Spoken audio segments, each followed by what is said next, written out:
सृष्टि बचपन से ही दिखने में सुंदर नहीं थी, लेकिन अमीर बाप की बेटी सृष्टि पर उसकी माँ जान छिड़कती।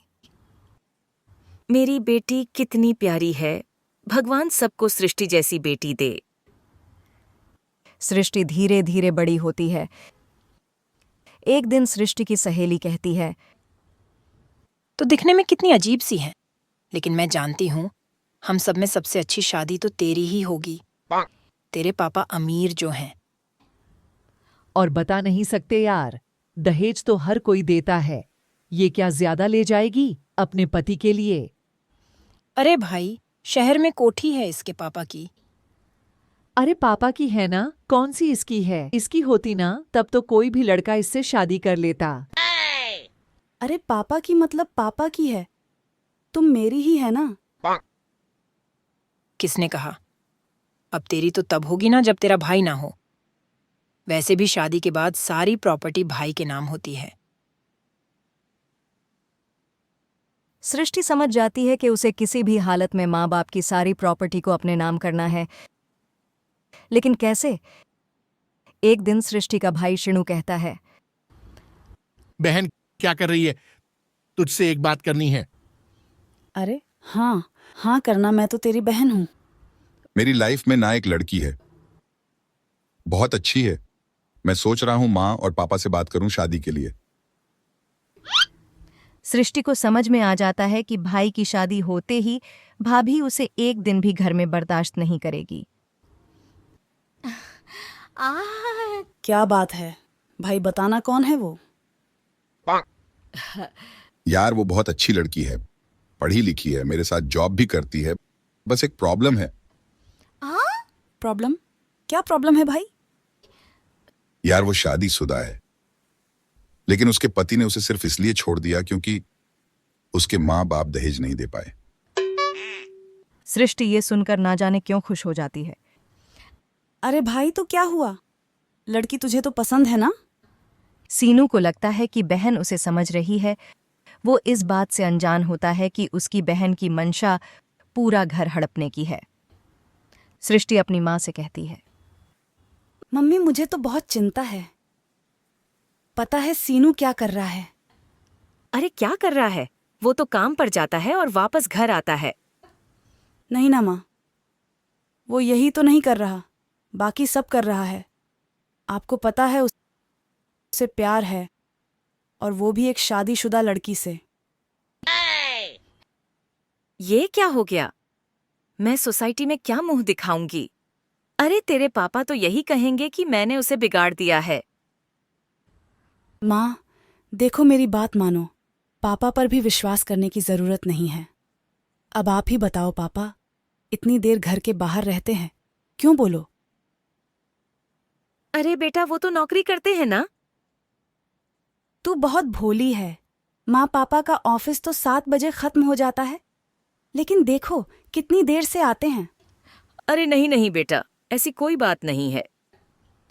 सृष्टि माँ को एक औरत से बात करते पिता की फोटो दिखाती है। देखो माँ कैसे हैं पापा। मैं ना कहती थी कि पापा सही नहीं है। मैं तेरे पापा से बात करूंगी, दे फोटो मुझे। ओह ओह माँ, वो तो डिलीट हो गई। लेकिन चल, तूने तो देख लिया ना, पापा से बाद में बात कर लेना। और हाँ, मेरा नाम बिल्कुल मत लेना। हाँ माँ। अब क्या था, सृष्टि की माँ और पिता के बीच झगड़ा होना शुरू हो जाता है। सृष्टि के मन में क्या चल रहा था कोई नहीं जानता था। एक दिन माँ सृष्टि के लिए एक लड़का देखा है, वो लोग शाम को उसे देखने आने वाले हैं। और हाँ माँ, एक खुशखबरी, मैं और पापा मिलकर एक नया बिजनेस ट्राई कर रहे हैं। शाम को लड़का आता है। सांवले रंग का सृष्टि को तो बिल्कुल भी पसंद नहीं आता। लड़के की माँ कहती है, लड़की का चेहरा तो कोई खास नहीं, लेकिन अगर मेरे बेटे को आप लोग सेटल कर दे तो मैं उसकी शादी आपकी बेटी से करवा दूं। सृष्टि को लड़का बिल्कुल पसंद नहीं था। उसे भाई पर गुस्सा आ जाता है।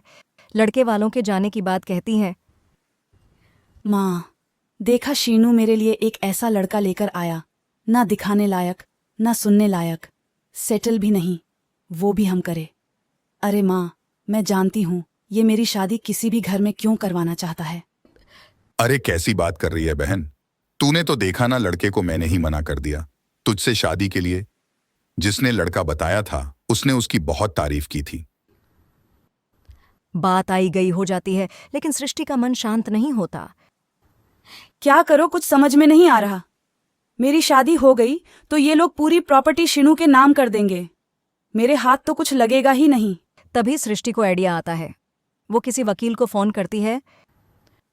जी देखिए, अगर आपके मम्मी पापा का तलाक हो जाता है तो आपके पिता की आंधी प्रॉपर्टी आपकी माँ के नाम हो जाएगी, फिर उसे वो किसी को भी दे सकती है। सृष्टि अब माँ को बेटे के खिलाफ करती है। माँ, शीनो पर नजर रखा करो। वो जिस लड़की के प्यार में है ना, वो शादीशुदा है। यहां आएगी, सारा पैसा रुपया जमीन सब हड़क लेगी। पापा का भी हाल तुमसे छुपा नहीं है। ऐसा ना हो कि मैं और आप एक दिन सड़क पर भीख मांगे। ए भगवान, मैं तो जीते जी मर जाऊंगी अगर ऐसा हो गया तो। ऐसा हो गया नहीं माँ, ऐसा ही होगा। अभी समय है, आगे का सोच लो। मैं तो कहती हूँ पापा से आधी प्रॉपर्टी लेकर अलग हो जा। पापा की आधी प्रॉपर्टी भी हम लोगों को अगर मिल जाती है ना तो अगले साथ जन्म सफल समझो। बेचारी माँ बेटी के कहने पर पति से तलाक लेकर अलग हो जाती है। सृष्टि अब पैसों से गाड़ी और अपने दूसरे महंगे शौक पूरे करने लगी। उसके दोस्त भी उसके पैसे इस्तेमाल करते हैं। सृष्टि, कल तुम कहाँ थी? मैं सारा दिन घर पर अकेली थी। तो मैं क्या करूं? मैंने ठेका तो नहीं लिया है ना तुम्हें संभालने का। माँ को सृष्टि से ये उम्मीद नहीं थी। वो बैठकर रोने लगती है। वही उसका पति यानी कि सृष्टि के पिता आ जाते हैं। मैं जानता था कि तुम्हारा यही हाल होगा। तो आपने मुझे रोका क्यों नहीं? मैं रोकता तो तुम रुकती क्या? सृष्टि के कहने पर तुमने मुझ पर अपने बेटे पर शक किया, लेकिन तुम ये भूल गई कि कैसे हम दोनों ने मिलकर जीवन में इतना सब खड़ा किया। माँ पति के गले लग जाती है। मुझे माफ कर दीजिए, मैंने आपकी कमाई का एक बड़ा हिस्सा गवा दिया। कोई बात नहीं, तुम साथ हो तो मैं ऐसी 7 प्रॉपर्टी खड़ी कर दूंगा। तभी वहां सृष्टि आ जाती है रोते हुए। माँ, मयंक ने मुझे छोड़ दिया। वो बोल रहा था जब तक मेरे पास पैसे थे तब तक ही वो मेरे साथ था। पापा, माँ, मुझे माफ कर दीजिए।